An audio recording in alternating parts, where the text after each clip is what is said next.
everyone. Hope you're all doing well. I am very happy to spend a little bit of time talking about St. Elizabeth Ann Seton, a true New Yorker, a true American saint, and someone who is also a true Vincentian. Elizabeth Ann Seton, as you know, lived at the time of George Washington. She was a high society young lady. She danced at George Washington's inaugural ball.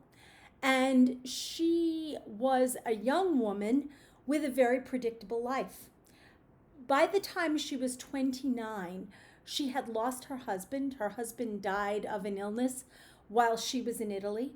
So she was a widow with 5 children, 29-year-old widow with 5 children.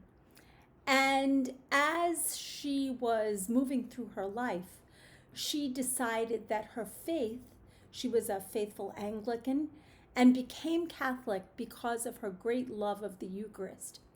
Elizabeth Ann Seton set out to build up education for young women in the New York area.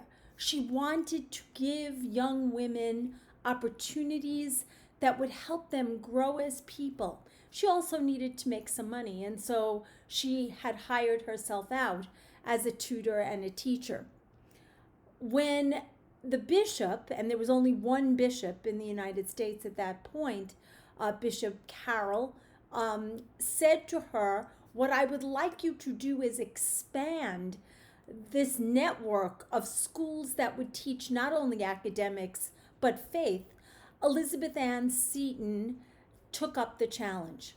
She gathered a group of young women around her. She brought her own children with her and set out to develop what became an extraordinarily large network of schools that transmitted Catholic faith. In the 19th century, much later in the 19th century, the Council of Baltimore argued that every single parish in the United States should have a Catholic school.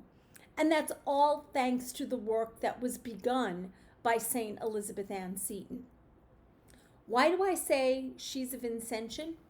Elizabeth Ann Seton, as she was developing her community, her group of women religious, adopted the rule of the Daughters of Charity of France because these women were apostolic. They were not cloistered. They went out and did work as a part of their mission, a part of their charism, just like the Daughters of Charity did under St. Louise and other sisters like Rosalie Rondeau.